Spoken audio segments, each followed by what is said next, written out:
New on SportsCenter, how weird does this look? Micah Parsons in a Packers uniform for the first time, practicing with the team ahead of their opener Sunday against the Lions. Parsons switched his number from 11 to 1. The Cowboys opened their season Thursday against the Eagles, and yesterday Dak Prescott talked about the trade and moving forward.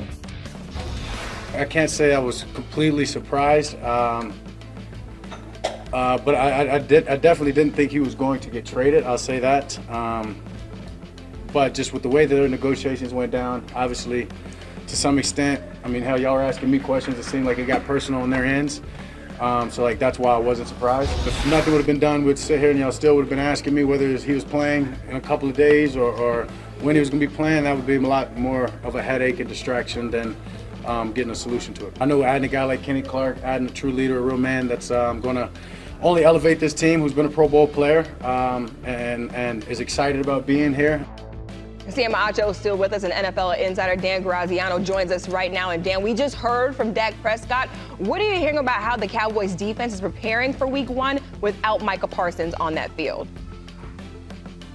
Yeah, I mean, interesting. He didn't really participate in any training camp practices, so they've been preparing all month without him. And, you know, obviously you'd rather have Micah Parsons if you're going up against the Super Bowl champs on Thursday night. But the Cowboys defense under new coordinator Matt Eberflus, was installed this offseason, and Micah Parsons wasn't a big-time participant. So the Dallas coaches feel good about the way the guys who have been practicing have taken to the new system, and they feel like they're in a good place with it. They did get Deron Bland, one of their star cornerbacks, signed to an extension over the weekend. So they're really just kind of going on about the rest of their business after the seismic events of late last week. Yeah, and Dak Prescott alluded to it right there. He said that it's been a bit of a distraction with those questions. Sam, without Parsons, how do you see the Cowboys matching up against the defending Super Bowl champs on Thursday night, the Eagles?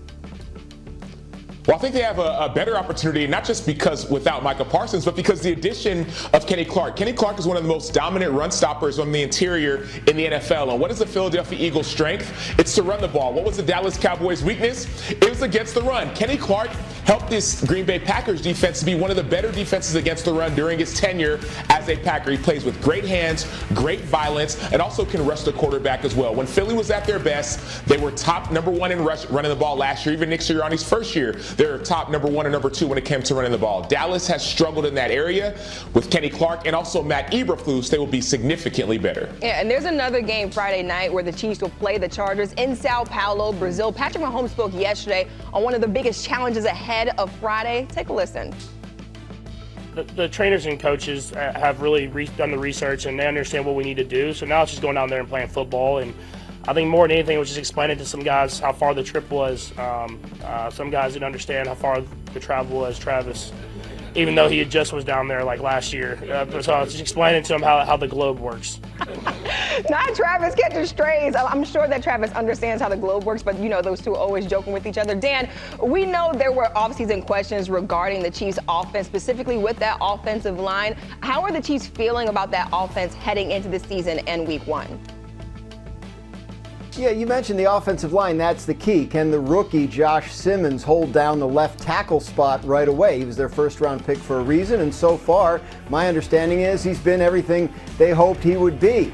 That moves Kingsley Suamatia, who did not play well at left tackle last year, inside to left guard. That's the area to focus on. Look, they're going to be without Rashee Rice, their top wide receiver, to start the season because of a suspension, but at least they know when he's coming back. Hollywood Brown, back and healthy. Xavier Worthy entering year 2.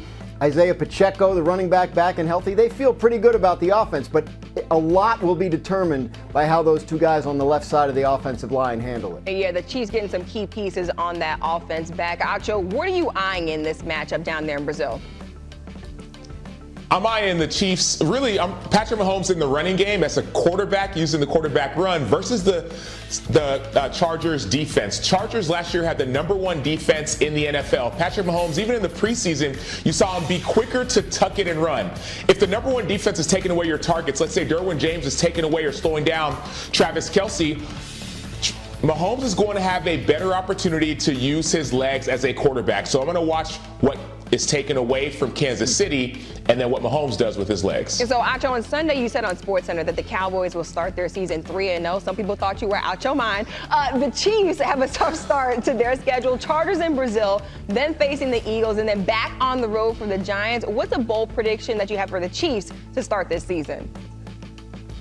I think Kansas City might lose their first game versus the Chargers, but I think they will end up being 2-1. The Chargers, we talked about their defense, and I understand they lost both games. Chargers did to Kansas City last year, but they're going to keep the game low scoring. You have Josh Simmons starting at left tackle. Also, Kingsley Suamataia didn't do great in the preseason, at least his first couple games. So I think there's an opportunity for the Chargers to steal one early versus the Chiefs. Graz, what do you think about that right there from Acho? Yeah, it's very reasoned. I'd like to revisit the 3-0 Cowboys from the other day. I'm interested because that's a real against the grain take there. 2-1 Chiefs. I don't think we're surprised. Acho, explain yourself with that one real quick.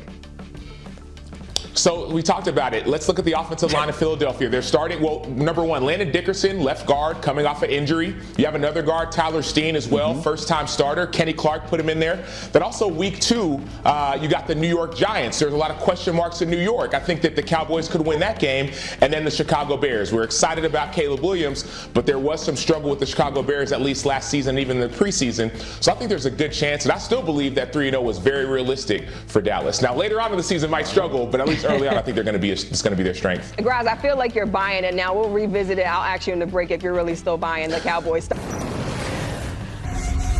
I'm not sure how long it's in the hearts of Cowboys fans all across the country when they traded their star pass rusher just a week out from it.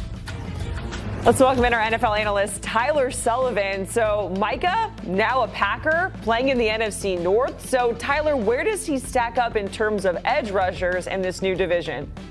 It really is a fascinating conversation. You look at the NFC North, and they're pretty much all playoff teams. You have great head coaches, interesting quarterbacks, but now I think they might be known as the division of pass rushers because you have Montez Sweat, who I have at number 5. You have Andrew Van Ginkel, who I have at number 4. Jonathan Grenard at number 3, both with the Minnesota Vikings. But really, it comes down to Micah Parsons versus Aiden Hutchinson, and who claims the throne as the number 1 pass rusher in this division for a long time.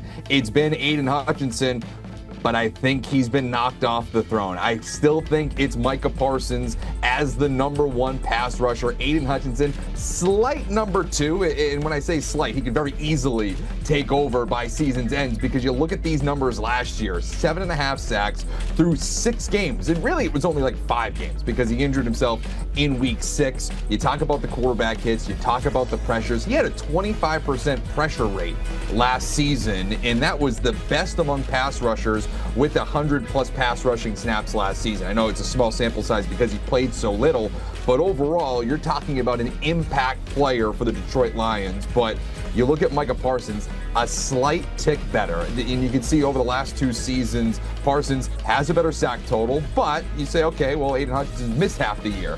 True, totally will give it to you. Pressure rate over the last 2 years, a little bit higher, and that's a stat you can kind of pinpoint and actually give the edge to Micah Parsons. So it's really pick your poison here. These are 2 guys that are the betting favorites to be the defensive player of the year. Micah Parsons the favorite, but number 2 right behind him is Aiden Hutchinson. So wouldn't fault you for either one, and it's bad news for any of these quarterbacks in these divisions because you have both of them in there, but I give Micah Parsons the slight edge. Yeah, and to your point, Aiden Hutchinson coming off of that injury, we don't really know how much time it's going to take him to kind of get back into the groove of things for the upcoming season. So obviously when this Micah Parsons trade went down, people are saying crazy things, acting crazy, Tyler, but I saw some takes like, hey, I don't think this makes the Packers